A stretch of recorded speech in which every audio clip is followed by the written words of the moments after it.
مسلسل الملك بطولة عمرو يوسف وماجد المصري كان المفروض هيتعرض في رمضان 2021 ولكن اتمنع عرضه بالرغم من نزول التريلر الخاص بيه وتصوير اغلب مشاهده. وهنا انا ليا تعليقين عليه، التعليق التاريخي والتعليق الفني. الاول التعليق التاريخي، ان سبب منعه يقال بسبب اخطاء تاريخيه، وانا شخصيا كنت واحد من الناس مع الراي ده. ماشي، عندك حق، ولكن المسلسل هنا قايم على روايه الاديب العالمي نجيب محفوظ، بمعنى المسلسل كان عمل تاريخي ولكن قايم على روايه وليس عمل تاريخي وثائقي او تاريخي فني بحت. لا، هو تاريخي قايم على روايه، بمعنى اعتبره عمل خيالي تاريخي، بمعنى ان سبب منعه ان هو بسبب مسلسل تاريخي، فده منع غلط. ولكن كان هنا لازم يبان دور صناع العمل، دور المؤلف والمخرج والفنان الكبير او كل الفنانين اللي كانوا فيه، يوضحوا ان يا جماعه العمل قايم على روايه وليس عمل تاريخي بحت. ومن وجهه نظري لو انت شفت الاعلان تاني، حتى لو كنت انا بقول لك انا كنت ضد المسلسل ده، ولكن لو انت شفت الاعلان دلوقتي، لا بجد كان فيه شغل كبير، ديكورات مختلفه، تمثيل مختلف، قصه مختلفه، وكان لازم هيفتح باب جديد للاعمال دي. احنا كل سنه في رمضان بنلاقي تقريبا 30 مسلسل نفس القصه بنفس الديكورات بنفس كل حاجه، البطل يبقى غلبان في الاخر وبعدين يموت الاعداء في اخر حلقه وبيبقى غني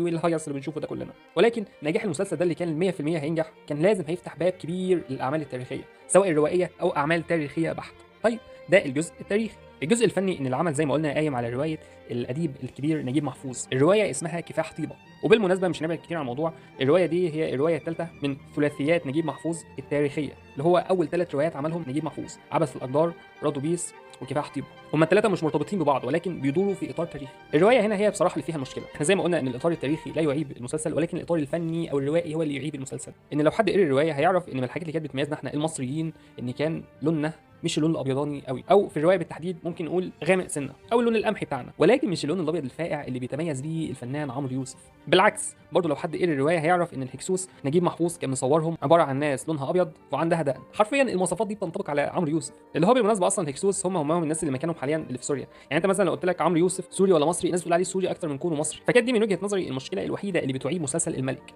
ان هو الفنان عمرو يوسف نفسه اتكلم قال ان هو قايم على الروايه، ولكن طبعا بعد المسلسل ما اتعرض قال ان هو قايم على روايه مش عمل تاريخي بحت. ماشي، عندك حق، ولكن المشكله هنا ان تصوير الشخصيات اللي في الروايه غلط. طيب عموما يعني لو هنقول الجزء التاريخي قصاد الجزء الفني مين يفوز ومين يخسر، من وجهه نظري كان المفروض ندي للعمل ده فرصه على الاقل، حتى لو كان تاريخي غلط، لو كان فني غلط، ولكن زي ما قلت كان هيفتح باب للاعمال التاريخيه من النوع ده، او على الاقل كنت تتعامل معاه كانه عمل خيالي مثلا فانتازيا، اهي تجربه سينمائيه دراميه جديده بعيده عن الدراما للاسف اللي بنشوفها في كل سنه، دراما حافظينها وللاسف مستواها متدني. وتعقيب اخير، الفنان عمرو يوسف في اخر لقاء لما كان بيتكلم عن الموضوع ده، عن المسلسل ده، قال ان هو صور جزء كبير منه ولكن مش هينفع يرجع يكملوا التصوير ده بسبب الديكورات والفنانين والحاجات دي. انا تعليق على الجزئيه دي ان هو يعتبره جزء تاني، مثلا انتوا صورتوا الجزء الاول والجزء الثاني ده، المسلسلات بره بيوصل ل7 و8 و10 اجزاء بيجيبوا نفس الديكورات ونفس الممثلين، فمش هتبقى مشكله لو عوزتوا تكملوا المسلسل ده، خاصه ان هو من 3 سنين بس، فحتى الاشكال بتاعت الممثلين لسه ما اختلفتش، ففي فرصه ان هم ممكن يقدروا يكملوا المسلسل. وشكرا.